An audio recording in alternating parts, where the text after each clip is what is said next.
back with Nehemiah Gordon this week, and he is going to be revealing things from ancient Hebrew sources, ancient Hebrew documents, manuscripts that have never been translated. In fact, they have never even been printed in Hebrew.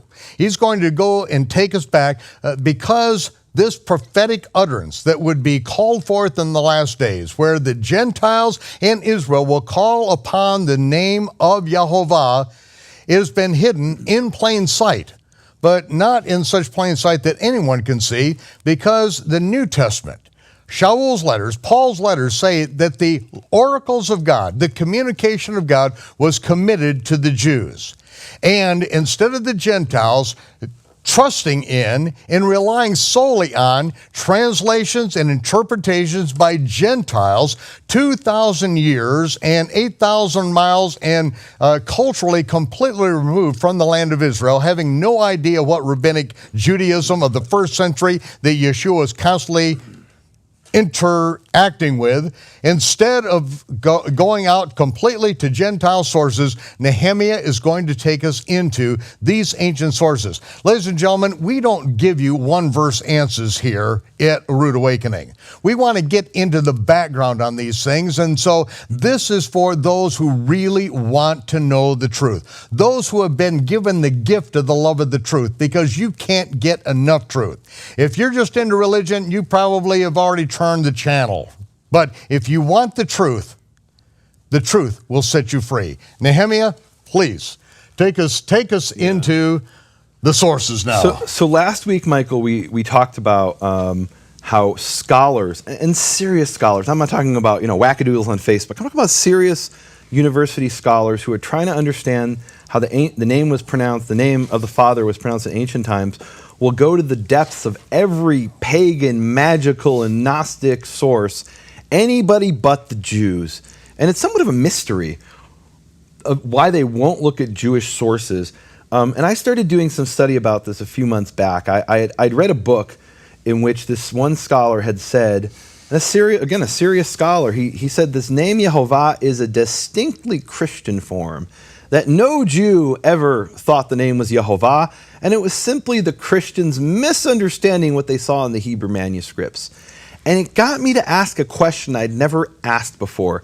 And the question it forced me to ask, it made me ask, was, what do the rabbis say the name is? Because I'd only looked at the Bible, and I at that time had found the name in 5 Hebrew manuscripts, in a period, think about that, of 15 years or more. Yeah, these are Bible manuscripts, where all of the vowels appear, so exactly. It could be pronounced. Right, it's the Aleppo Codex, the Leningrad Codex. I'd found it in 5 Hebrew manuscripts at the time.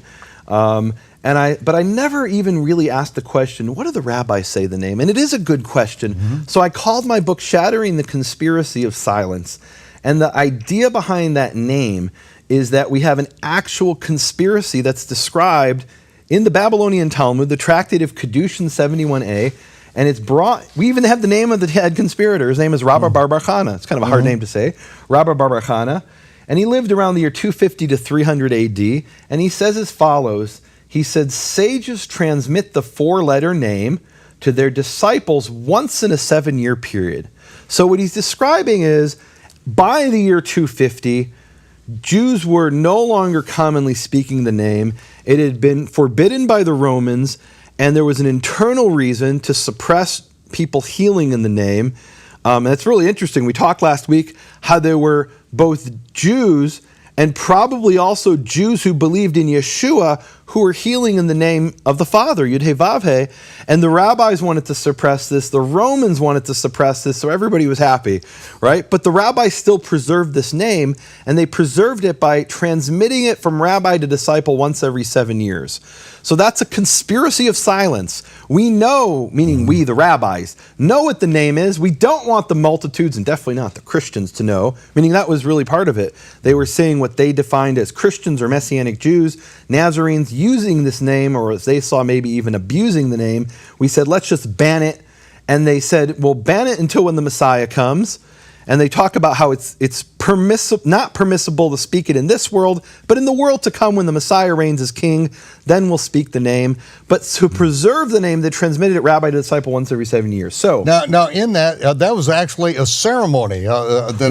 So you're jumping ahead because I told you about this. Yeah, we're spoiling. We're letting you. Spoiler alert! Yeah, we're letting you in on what we get to do for hours and hours and hours and hours. Right. You get a little bit of this, and so this Right, is so last exciting. night Michael got the 6-hour version. I'm going to give you the condensed version this time, guys. All right. So at the time I wrote the book Shattering the Conspiracy of Silence in 2012, I knew about this source. I didn't know about the other sources. Okay. And what I knew is that the rabbis in the Talmud in the year 250 AD are telling us they transmit the name every 7 years. But the reason scholars will plumb the depths of every pagan source for the pronunciation of the name is they don't believe what the Talmud says. They say, come on, the rabbis didn't really transmit the name once every 7 years. Surely if they did that, we'd find traces of it in later Jewish sources, right? Mm-hmm. And where are those traces? Meaning, we have over 100,000 Jewish books, and I mentioned to you I have a database with over 100,000 Jewish books. It came out of Bar-Ilan University. It costs about $1,000 with all the updates. And scholars at Bar-Ilan University have been typing in Jewish books since the 1970s.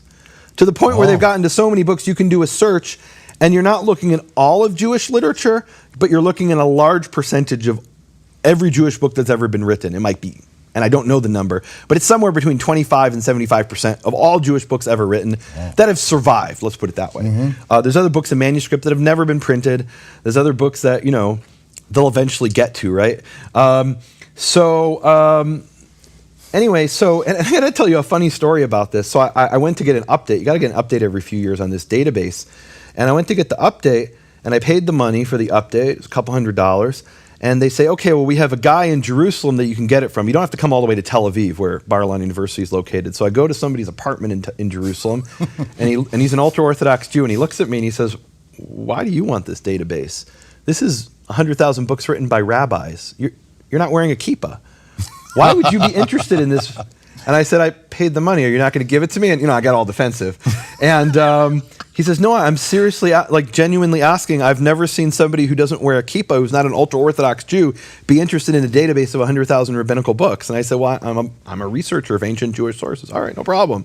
I'm not trying to start a fight. I've just never seen it before. So I get this database, Michael. Calm down there. Right, well, I'm Israeli. I get defensive, So I get this database, and I'm asking the question, are there any rabbis who say what the name is? And I think, I don't think there are. If there were, I would have heard about it, right? If somebody's writing a paper, a serious paper in a scholarly journal about how the Gnostic pronounced the name, and I've never read a paper, and I've read, I think, everything there is on the name, just about, in academic scholarship, surely somebody would have published this, right? It must be there, and I would know about it. So I put it's a flash drive, I put it in, it's all in Hebrew. Even the interface is in Hebrew. It doesn't say search, it says chapes, right? So I type it in, and I do a little search, and I'm like, I know I'm not going to find it. Within 30 seconds, I found a rabbi who said the name is Yehovah. Within literally 30 seconds. Within literally 30 seconds, I found a rabbi who said the name, the Shema Mifurash, the explicit name, the unequivocal name, is with the vowels Shva, Cholam, Kamatz, and you're going to hear that, guys, over and over today. Shva, Cholam, Kamatz, those are the names of the vowels. They have names, the vowels. Shva is that little E in Yehovah. Cholam is the O, and the Kamatz is the A. So this rabbi says unequivocally, without a question, he says, as a matter of fact, yeah, as we know, the vowels are, or he doesn't say as we know, he says the vowels of the name which are Shva, Cholam, Kamatz. He states it matter-of-factly. Within 30 seconds, I found that. And I was sitting there shaking. I didn't think I would find it. And there I found it in 30 seconds. And I realized, if I found this in 30 seconds, and all I did was search in the database. Now, I had to have the database, and I had to be able to read Hebrew and search in Hebrew. But literally, it took me 30 seconds to find it. And what it made me realize is if I could find it in 30 seconds, and nobody's ever talked about this that I've ever read in scholarship. They're talking about the Gnostics, and they're talking about the Greek magical papyri, but not this source. That means nobody's ever looked. Because if they'd have looked, they would have found it in 30 seconds. Maybe it would have taken them 5 minutes. I'm good. But literally nobody's ever looked to see what do the rabbis say the name is, and why don't they look? So the reason they don't look, and I looked this up in Hebrew Jewish sources, you can't blame the pagans or the Christians or the agnostics for this. This is Jewish Israeli sources, an encyclopedia in Hebrew. And it's saying our rabbis, these are Orthodox Jews writing, saying our rabbis didn't know how to pronounce the name. And they give a source. So what do? I'm a troublemaker. I look up the source. And you know what the source says, Michael? It's a source from around 1750 from a rabbi named Elijah of Vilna. Let me read you what it says. It's pretty cool. Now, he was actually, turns out, the rabbi of my ancestor, of my fifth great-grandfather. My great-great-great-great-grandfather was the #1 disciple of Elijah of Vilna. And what Elijah of Vilna, who's quoted in the encyclopedia as the source that the rabbis don't know the name, what he said was... Okay, so this is... This is a rabbi in around 1750, and it's taken as well. The Jews don't know the name, Elijah of Vilna. And he was a brilliant... He's called the Vilna Gaon, which means the genius of Vilna. And if I can find you the source, I can read it to you. And give me a second here. I'm doing my little search here, 1 second. I have like dozens and dozens of sources on my laptop here. And... okay, so he says, the vowels of the name itself are hidden. Its vowels are the secret of the tetragrammaton. Okay, so we know that. Okay. Meaning the consonants of the tetragrammaton of the name Yud-He-Vav-He, of the name of the Father, that's not even a question. They're Yud-He-Vav-He. The vowels are the secret of the tetragrammaton, and he says the vowels of the name itself are hidden. So the modern 20th century encyclopedia written in Hebrew by rabbis say, well, the rabbis didn't know what the vowels were. Is that what he says? No. No, he says they're hidden. Right. He doesn't say he doesn't know what they are. Doesn't say don't know how to pronounce it. He's not saying I don't know how to pronounce it. He's saying this is hidden. We don't reveal this secret, which is a big difference. Now, so I mentioned before that. So an encyclopedia is where people are getting their information from. The encyclopedia is incorrectly quoting the source. Well, no, it's interpreting the source. Interpreting the source. And so what I do is I look up the source, and it doesn't say what they claim it says. Now, if that was all the information, you could argue back and forth. Did the rabbis know what the name was, or didn't they know what the name was, right? I mean, he's a rabbi who says it's hidden. Is it hidden to him, or is it just hidden to the public? So... and they transmitted it every 7 years. Surely there must be a trace of that somewhere in Jewish literature, that this ceremony continued of transmitting the name once every 7 years. So while I was doing this research, I stumbled upon a reference to something called Sefer Hashem, the Book of the Divine Name. It's by a rabbi named Elazar Rokeach, who's known in English usually as Elazar of Worms. Worms is a city in Germany. And this rabbi wrote a book in the year 1225, the Book of the Divine Name. And the amazing thing about this is the book was never printed. And it wasn't printed until the year 2004. So this is a book that remained in handwritten manuscript form even after printing was invented, because it was considered so secret. And it wasn't until the 21st century that somebody decided to, break the secret. I mean, because printing's so easy today. Right? Anybody with a desktop computer and literally a physical printer can print a book. And, so someone in 2004 for the first time printed a book from 1225. And so I heard about this Book of the Divine Name, and what it describes in it is the exact type of thing described in the Talmud, but 1,000 years later, a ceremony of transmitting the name. 1,000 years after... 1,000 years after Rabbi Bar Bar Chana saying, sages transmit the name to their disciples, we see how this was done by this rabbi in 1225. And what he describes is this elaborate ceremony. And in the elaborate ceremony, you have a rabbi and a disciple who go through a purification process. They fast, and they immerse themselves in a mikveh of water, and then they don white clothing, and then they do something a little bit strange at first until you read it in Hebrew. And by the way, it was printed for the first time in 2004, after nearly 800 years, and it's never been translated into English. In fact, the general public will hear this text for the first time ever in English. If I read you a little excerpt here, it's never been translated into English. Okay, so here it is. It's going out to more than 127 countries around the world the first time, and here it is. So it describes this ceremony. I won't read the whole thing because I want to get to some other things, but it talks about them fasting, and then it says the rabbi will, and it says one of the part of the ceremony is they stand up to their ankles in water, which seems really strange. And it talks earlier in the ceremony, they reveal the name over water. there's a strange ceremony taking place related to water. They're immersing in water and they're standing in water and they're... So what does this mean? So it says as follows. It says, the rabbi will then open his mouth after all this preparation in awe and say, blessed are you, and then he speaks the name. Yehovah, our God, King of the universe, Yehovah, God of Israel, you are one and your name is one. And Michael, you are one and your name is one. That's a reference to Zechariah 14, verse 9. Michael, you asked me the other day, we were discussing this beforehand, and you asked me, so when was, one of the first times you became aware of the issue of the name? And one of the things I've shared in the past is Zechariah 14:9 was a verse that was burned into my heart early on. It's actually the closing verse of daily rabbinical prayers that I grew up with. And I got to be honest, Michael, the rabbis have daily prayers that I was expected to go to. Sometimes I only came at the end. I was bored during these prayers by rote, but I always loved that prayer at the end. And it's the verse in Zechariah 14:9, and I still remember it as the song I heard in the synagogue. Can I sing it for you? Please do. So in Hebrew, it's, and remember, in the synagogue, the tradition is don't speak the name Yehovah, speak it as Adonai. So that's how I remember it. Mm-hmm. But the verse was, Vahaya Adonai. This is the closing part of the entire long 45-minute prayer service, and on Shabbat, like more than 40, like a long prayer service. It'd be like 2 hours. Vahaya Adonai lemelech al kol haaretz bayom hahu Yihyeh Adonai echad u'shemo echad. And it shall come to pass that Yehovah will be king over the entire earth. And on that day, Yehovah will be one, and his name will be one. So that just gets into every fiber of your being when you hear this day after day, week after week. And I remember being there in the prayers thinking, what they just did for 45 minutes, oh, I'm so bored. But this I connect to.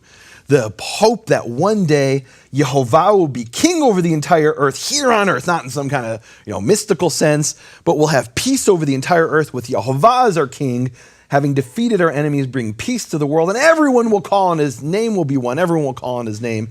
So that was early on, without even realizing I was being tied to the name, that just permeated my very soul. And that's the verse that the rabbi is referring to here when he makes the statement, blessed are you. And when he says it in the ceremony, he doesn't say, blessed are you, Adonai. He says, blessed are you, and he says the actual name, Yehovah. He says, blessed are you, Yehovah, our God, King of the universe, Yehovah, God of Israel. You are one, and your name is one. And he says, you commanded us to hide your great name. Where did he command that? That's in the oral tradition, right? And so as part of that tradition, we have to hide the name, but we're not blotting out the name, so we're transmitting it to our disciples. And I'll skip ahead here. He has a bunch of blessings, and then it says, the rabbi and his disciple shall place their eyes upon the water. And then they speak together in unison, the rabbi and his disciple, and they speak the name, and they speak the name by quoting a verse, Psalm 29:3. Now, 29:3 says, the voice, in the King James, the voice of the Lord is upon the waters. It's not a bad translation. It's the voice of Yehovah is upon the waters. But the way they understand the verse and the way they translate it, I mean, they're saying it in Hebrew, but the way they understand the verse, which is a valid way of understanding it, is the sound of Yehovah upon the water. And so at that moment, they both recite together the verse based on their interpretation, the sound of Yehovah upon the water. And at that moment, the rabbi has spoken it once by himself and a number of times by itself. The disciple heard it after this whole ceremony, and then they speak it together to make sure the disciple heard it correctly. And this is something that the rabbis were doing in 1225. So this idea that, well, yeah, the Jews might have known the name in ancient times, but because of the ban, they forgot it. That's not consistent with the Jewish sources. And remember, this is a source that most scholars don't know about. I found this buried in a series by a professor named Joseph Dan. He's one of the top scholars in the world in Judaic studies. He won the Israel Prize, which is the Jewish world's equivalent of the Nobel Prize, but for Jewish studies. I did an interview with him, and he wrote a 6,000-page series It's like 12 volumes or something so far, and it's going to be more in the end. But so far, he's written 6,000 pages. On volume 6, page 561, he explains that this isn't just some theoretical thing. He says this is something Rabbi Elazar did.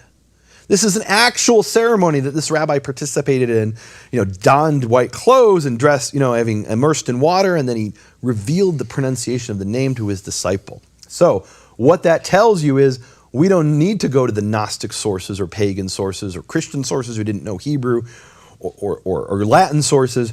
We have rabbis who knew the name. Now, I could stop here, but there's another source that confirms this. And this is a source that was written in Hebrew around the year 1450 by a little-known rabbi in Jerusalem named Joseph ibn Sayach. And he wrote a book that's never been printed, even today. So if you wanted to read this in Hebrew, there's only one place you can find it. And I actually have here the manuscript, a photo of the manuscript. And I've actually highlighted the section I'm going to translate now. But here's the section from the and this is interesting, this manuscript. This is the copy written by Joseph ibn Sayach. Not only was it never printed, but it was never even copied. This is the original. This is the original by the author. There's only one copy that ever existed, and we have his copy. And in this book, he answers a series of questions that people sent him as letters. And they would include a little bit of money, right? They'd send an email, basically, but it would, a scroll, and they'd send some money with, and they'd say, look, Rabbi, we have a question. We need you to give us a binding answer. We have a problem in our community, and this is question number 43. I don't even know what question 1 through 42 are, but, there's about 100 questions or something in this book. It's very common. There's thousands of Jewish books like this. Many of them have never been printed. So, at least as of today, this has never been printed. So question number 43 that they sent to Ibn Sayach in the 15th century in Jerusalem, and they say as follows: a certain sage has been uttering the name according to its letters, and a certain rabbi rebuked him for this, but the sage was stubborn in his actions. So what they're describing here is they're saying, Rabbi, help us. There's a sage in our community who's speaking the name Yehovah. And our local rabbi, the leader, rebuked him, and he says, I don't care what you say, I'm a sage. You might be a rabbi, but I'm whatever a sage meant. It's an interesting question. It may have meant he was some kind of mystic, maybe, I don't know. So he's being rebuked for speaking the name, this rabbi whose name we don't know, and that shows you somebody knew how to speak the name in the 15th century. But I thought the Jews don't know the name, right? That's the one thing all scholars can agree on. We should go look at the Gnostic. We should go look at the Greeks. We should go look at the Christians. Anybody but the Jews, because the Jews don't know the name. But here we have one source of a rabbi transmitting the name to his disciple. And in the second case, not only does the rabbi receive the name from his rabbi, but he's speaking it out loud and getting in trouble for it. And the interesting thing is Ibn Sayach rebukes the sage for speaking the name. He says, you're sinning. You're not allowed to speak this name. It's forbidden by our tradition, not by the Torah, but by our tradition.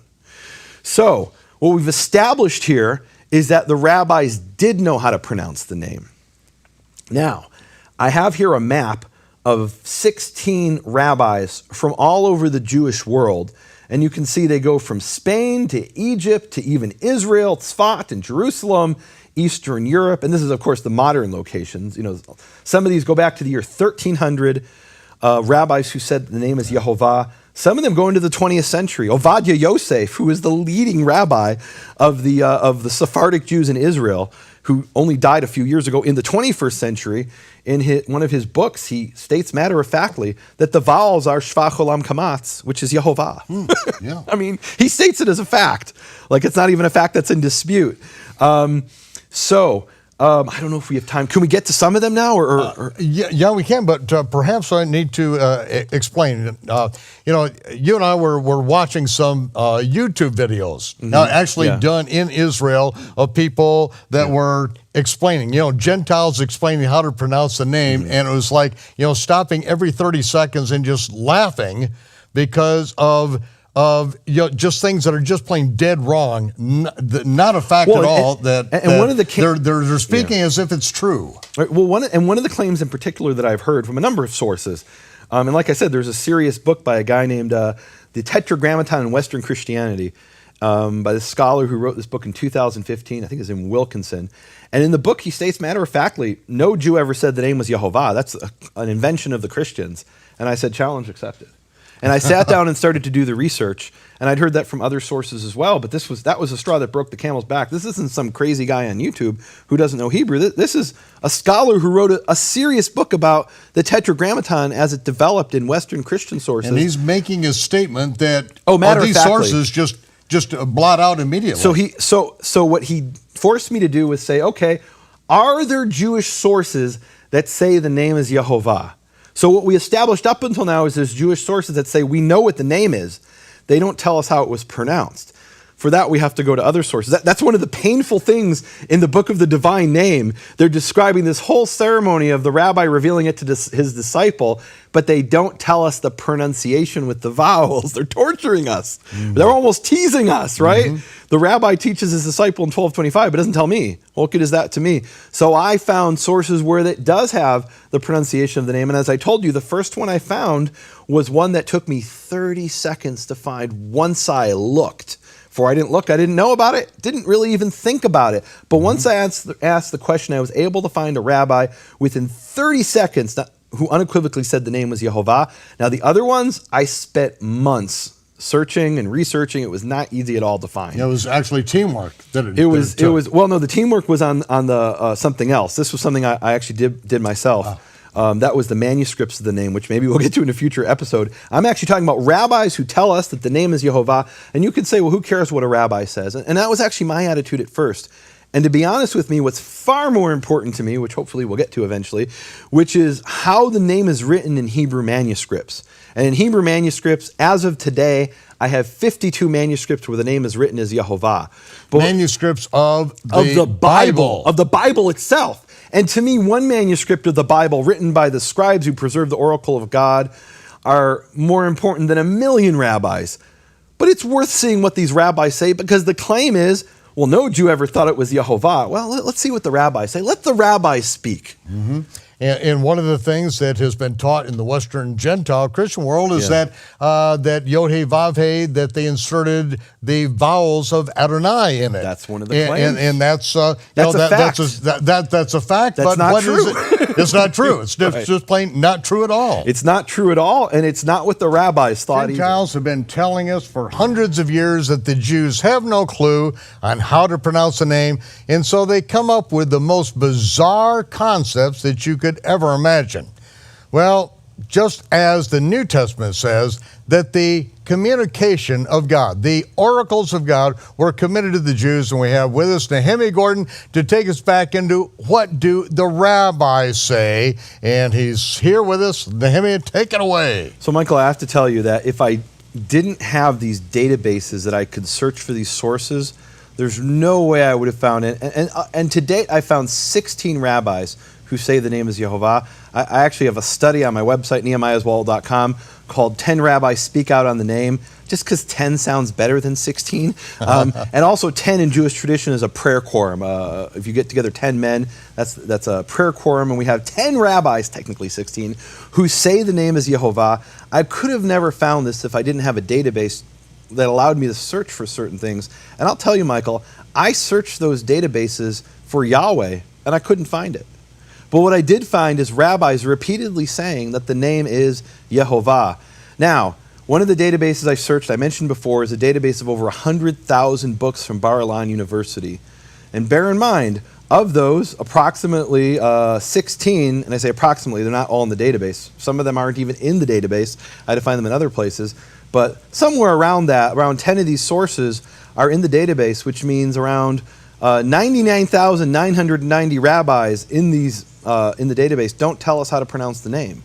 Meaning this was intended to be a secret, and we were never meant to know this. You and I sitting here were never meant to know this. The rank-and-file Jew is never supposed to even hear this. And certainly not a Gentile. And if I had to read 100,000 books, that probably would have never happened, and I wouldn't know this. And I would go around saying what scholars, as you said, for centuries have been saying, which is, well, the Jews didn't know how to pronounce the name.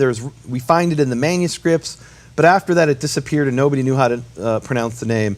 And what we find is, in fact, this was preserved by the rabbis. Maybe not all the rabbis, but we have rabbis who preserve. I want to read one of these sources, and I can't get to all 10 of them. For that, they'll have to go to my website, nehemiahaswell.com.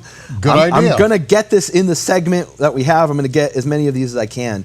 And so one of them is a rabbi in the 14th century named Menachem Tzioni. And he writes a commentary, and in his commentary in Exodus 3:15, which is the verse where God reveals his name, and he's commenting on the words, Zeh Shmi Le'olam, this is my name forever. And this is what he says. He says there's also a secret here received by tradition in the vowels of this is my name forever. What does that mean? Well, you read it in Hebrew, it's obvious. The word forever is Le'olam. And you can see here, I have a graphic that illustrates this. Le'olam has the same vowels as Yehovah, which are the vowels Shva, Cholam, Kamatz. And this is what it looks like in English. Le'olam, Yehovah. He's telling us the statement, this is my name forever, is itself a hint at the true pronunciation of the name. Now, is that what God meant when he said to Moses, this is my name forever? I don't think so. But the rabbi this rabbi in the 14th century, Menachem Tzioni, he's saying, look, I know the secret. I received it from another rabbi who whispered it to me in my ear or over water or whatever. And the way we remember this is the verse, this is my name forever, which has the vowels of the pronunciation of the name. Now, maybe I'm wrong. Who knows what he means by this? He says, this is my name forever, are the vowels of the great name. I don't know what he means. Well, thankfully he goes on, and he says, its mnemonic is, who in heaven can measure up to you? A mnemonic is an acronym that helps you remember something.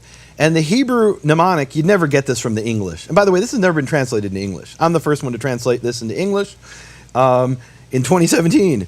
And the mnemonic, who in heaven can measure up to you, the word there that's the mnemonic is the word heaven, which normally is the word shamayim, but in this verse the word is shachak. And you say, well, what is that? What's the answer? Well, shachak is an acronym for the vowels Shva, Cholam, Kamatz, which are the vowels of the name Yehovah. And I did a thing here where in this graphic you can see the little two dots underneath the Yud. That's called a Shva in Hebrew.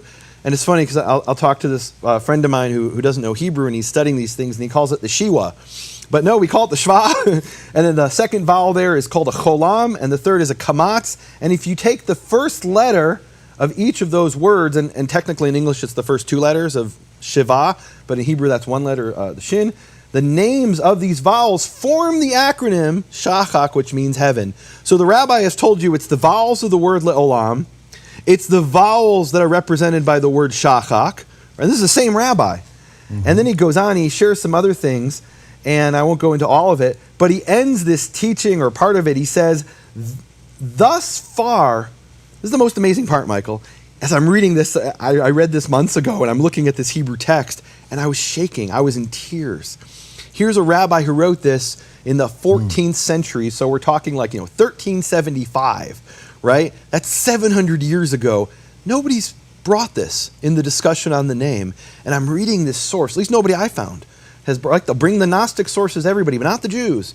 Here's what the rabbi says. He's told you it's the vowels of Le'olam. He tells you it's the vowels Shva, Cholam, Kamatz. He says that a third time, which I'm skipping to save time here. And then he says, thus far the words of the man who revealed the secret to me. I got the chills when I read that. He's telling us he stood by a riverside with his ankles up to the water or something like that. I don't know if it was exactly that, but he participated in the chain of transmission. And he tells us that this was received by tradition.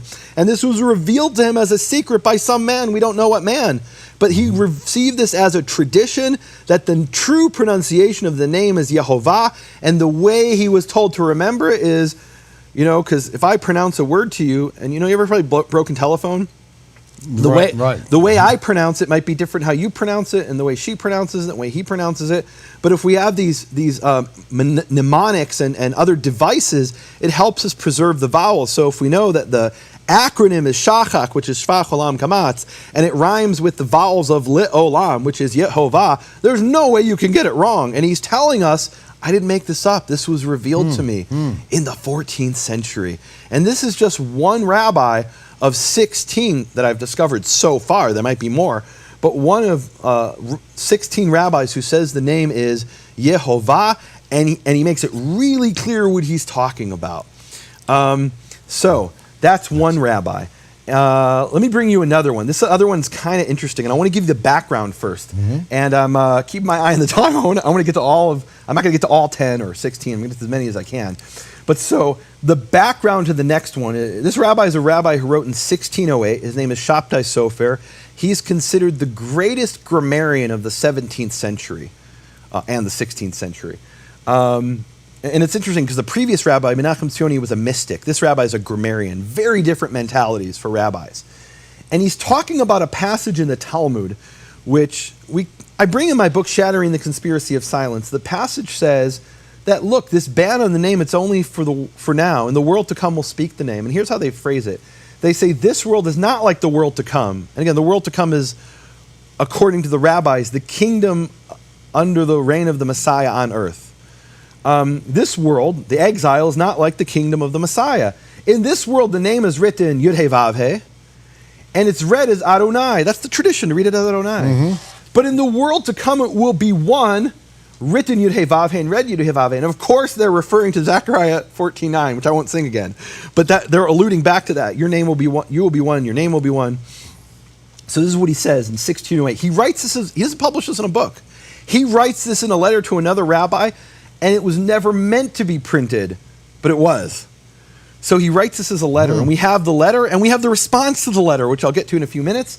He says, is it not known, the saying of the sages? And he quotes that passage. In this world it's written YHVH and read Adonai. In the world to come it will be written YHVH and read YHVH. And then he says, and behold, when it is read as YHVH in the world to come, then its vowels will be shachak. And remember, shachak is an acronym for Shva, Cholam, Kamatz, the vowels that form in Hebrew Yehovah. It's beautiful. He's not, I mean, it's amazing. And it's interesting. So he's a grammarian, and as a grammarian, he's asking the question, why do we have vowels in a word that we don't read? Because by Jewish tradition, we don't read the word Yod-Heh-Vav-Heh. When we see that word, we read it as Adonai. Well, are those the vowels of Adonai? It's self-evident that they're not. So what are the vowels doing there? He explains, in the world to come, we'll speak that name, and they'll pick up a Bible, and they'll see the vowels of the name itself, which are Shachak, Shva, Cholam, Kamatz.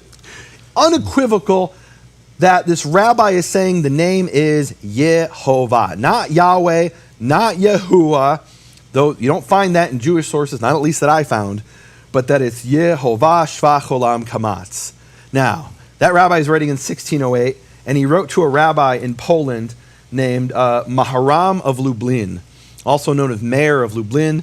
And to be honest with you, he's probably the most famous, or the second most famous at least, of all these rabbis that I quote, that I found. He's a very famous rabbi, the Maharam of Lublin, and he wrote a response to Shabtai Sofer. And I want to read this. It's amazing. So, he writes to Shabtai Sofer, and they're talking about a certain grammatical point that I don't have time to get into. But while they're talking about that grammatical point that they're arguing back and forth about, they both bring up the vowels of the name. So he says, know, my beloved, how extremely difficult it is to put things like this in writing, and even more so a letter sent about from place to place, concerning the vowels of the tetragrammaton, which are Shva, Cholam, Kamatz.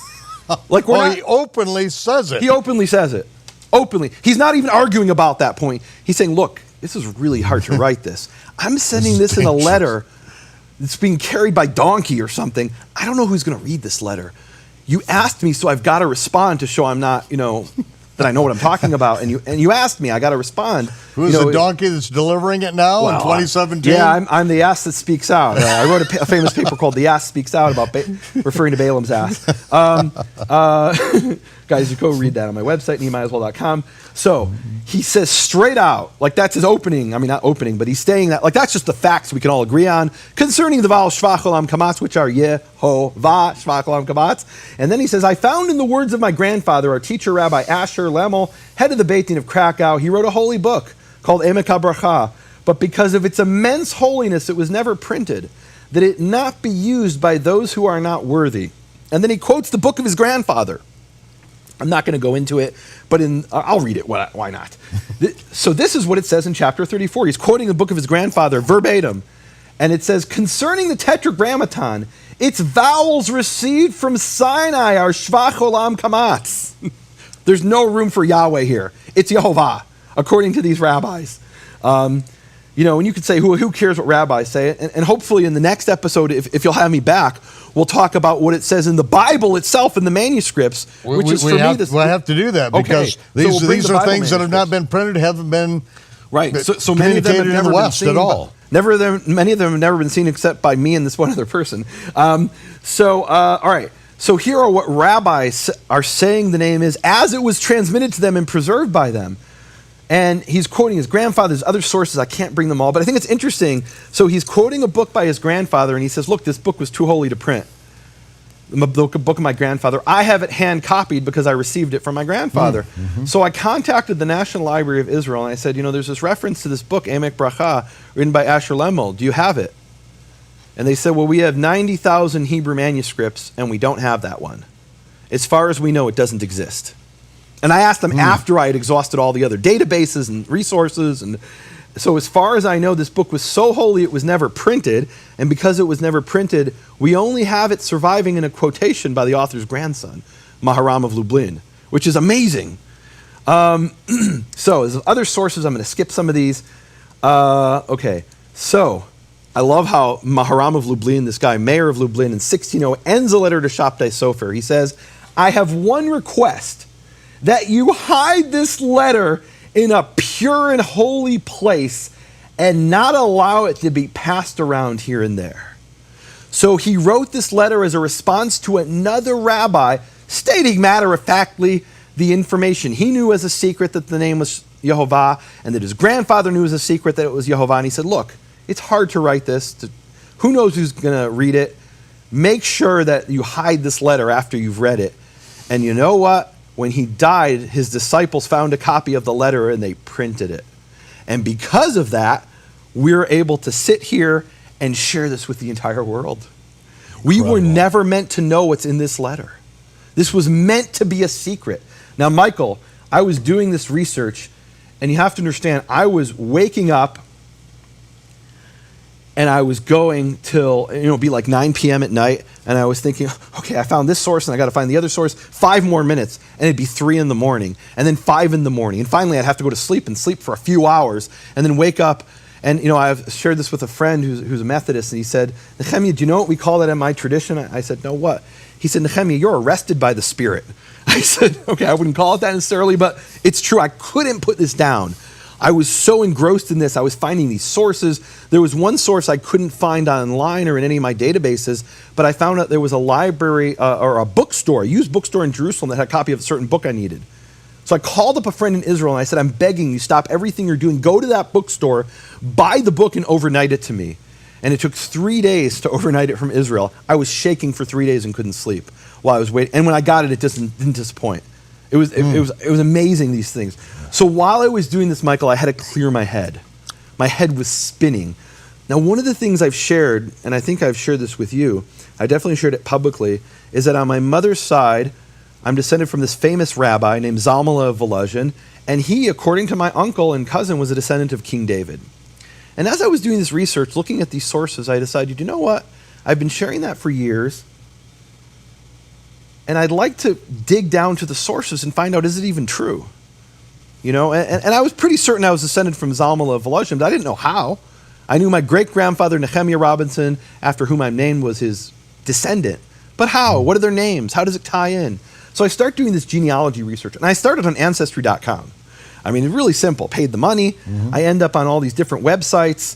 I end up finding my third great-grandfather or something, birth certificate written in Hebrew from Lithuania from 1846. And that traces me back eventually to this woman who's the daughter of Rabbi Zalmala of Volozhin. And my ancestor was a rabbi who married the daughter of this other rabbi, right? Now, nobody knew the name of this woman.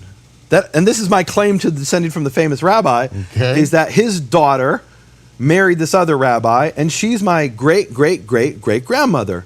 And in all the Jewish sources, there were books written in Jewish genealogy, all the Jewish sources, I contacted the people who wrote the books. And they said, we don't know her name. As far as we know, her name is, or not her name, but the way we refer to her is Bathsheba. And why Bathsheba?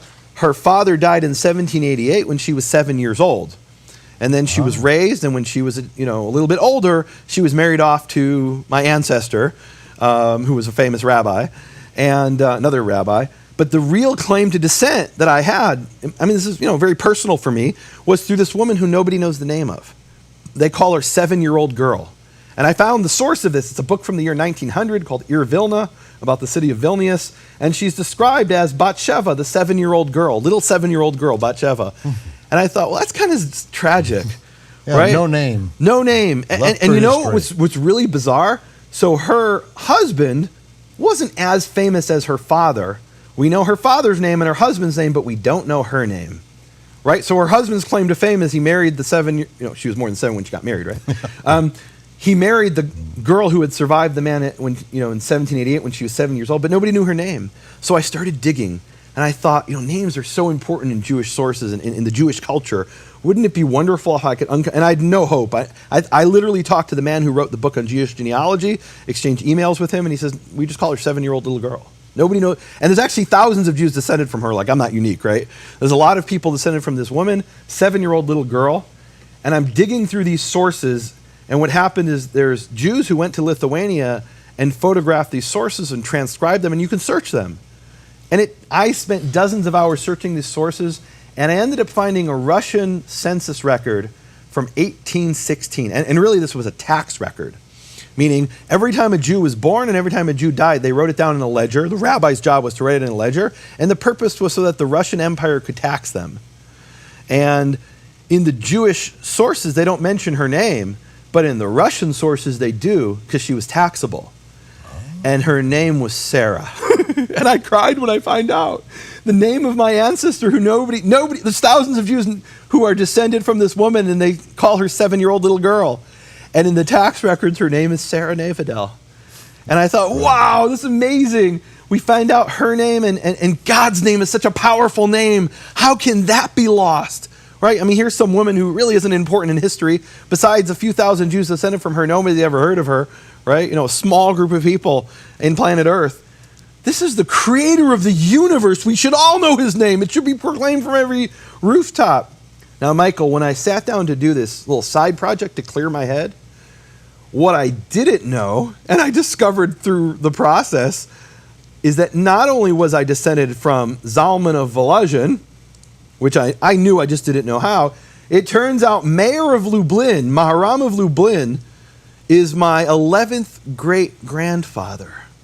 Meaning, if you say great 11 times, he is my great-great-great-great-great-great-great-great-great-grandfather, is this very same rabbi who said that hide this letter in a pure and holy place, that things like this should never be printed, lest the unworthy read them, that the name is Shvach Olam Kamatz Yehovah. He's my direct ancestor. I had no inkling of that whatsoever. I had heard of this rabbi. I didn't know I was descended from him. Once I found all the genealogy, he's my 11th great-grandfather, the very same rabbi who was part of the conspiracy of silence to hide the name.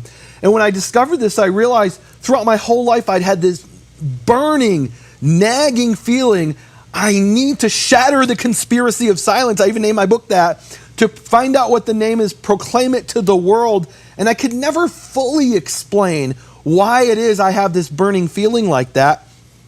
And then I find out literally the blood of the man, of the rabbi who hid the name in 1608, who said, hide this letter in a pure and holy place, lest the unworthy find out his name is Yehovah. His blood is coursing through my veins. He's my direct ancestor. And what I realized, Michael, is that this is an ancestral duty I have. And I never fully and I've actually said this in the past, that it's part of my duty to make up for the sins of my ancestors, for the collective sin of my people, of hiding the name of the Creator. But when I said that, I meant the sins of my people, of my ancestors, in a general sense, not literally that my ancestors in a direct line hid the name, but it turns out literally my ancestors were part of the conspiracy to hide our Father's name. And Michael, I have to confess and repent here for the sin of the collective sin of the generations. You know, we have the story in Joshua where they stole they took from the gold, and that they weren't supposed to take from Jericho, and it became a sin, the collective sin of the people. And we have this verse in Jeremiah 23:27. It says, "They plan to make my people forget my name." And that's part of my heritage. And I need to go back to what it says in the Bible and not continue the tradition of hiding the name. Now, I have a whole bunch of other sources. I want to end with a rabbi from 1896. He was a rabbi named Jacob Bachrach. And in 1896, he writes a whole bunch of things. I'll read this really quick. He says, if the vowels of the Tetragrammaton were indeed the vowels of Adonai, precision would have required putting a chat of patach under the yud for the aleph of Adonai. Those who don't know what that means, go and research that. Anybody who you tell in scholarship that these are the vowels of the name Yehovah, they'll say, well, no, that's the vowels of Adonai, and here's why. Here's a rabbi in 1896 who says that's utter nonsense, that's completely a misunderstanding of the vowels. Let me read you the end of what he says after saying the vowels are shvach olam kamatz. He says, according to the rulings that have come down to us, this is a rabbi, there is no prohibition from the Torah to speak the name the way it is written. However, the custom not to pronounce the name the way it is written is very old. Thus, it is not right to pronounce the name. In other words, he's saying, look, it's not a Torah prohibition, but we're not allowed to do it because we have a custom not to do it. But he's saying, and he ends, there's no prohibition from the Torah. And then he says, there was a time, meaning in history, there was a time, it's a rabbi in 1896 saying this, Michael. There was a time and there shall again be a time when all the peoples, all of them, will call on the name of Yehovah. And Yehovah will be one and his name will be one. That's Zechariah 14:9 again. For this tradition of reading what is not written, Adonai, which that is Lord, will be completely abolished. And then we will all read it the way it is written as Yehovah. So we have this chorus of rabbis. We have what we call in Hebrew a minyan of rabbis, a quorum of 10, even 16 rabbis proclaiming that the name is Yehovah. And I haven't found any of these early Jewish sources or medieval Jewish sources even that say the name is Yahweh, the same the name is Yahuwah. What I found is these rabbis repeatedly saying the name is Yehovah, and you can't let people know this. And even my own ancestors were part of that conspiracy of silence. Michael, we read those prophecies. The world needs to know what that name is. It needs to be proclaimed to all the nations. And may the prayer of this rabbi be fulfilled. Nehemiah, would you please close with the Aaronic blessing? Yes, Michael. Yevarechecha Yehovah v'yishmerecha. Yehovah bless you and keep you. Ya'er Yehovah panav elecha v'chuneka. Yehovah shine his face towards you and be gracious towards you. Yisa Yehovah panav elecha. Yehovah lift his face towards you. V'yasem lecha shalom. And may he give you peace. Amen. Amen. Amen. Well, Shabbat Shalom, Torah fans. Shavua Tov. See you next week on Shabbat Night Live. This is going to be the ride of your life.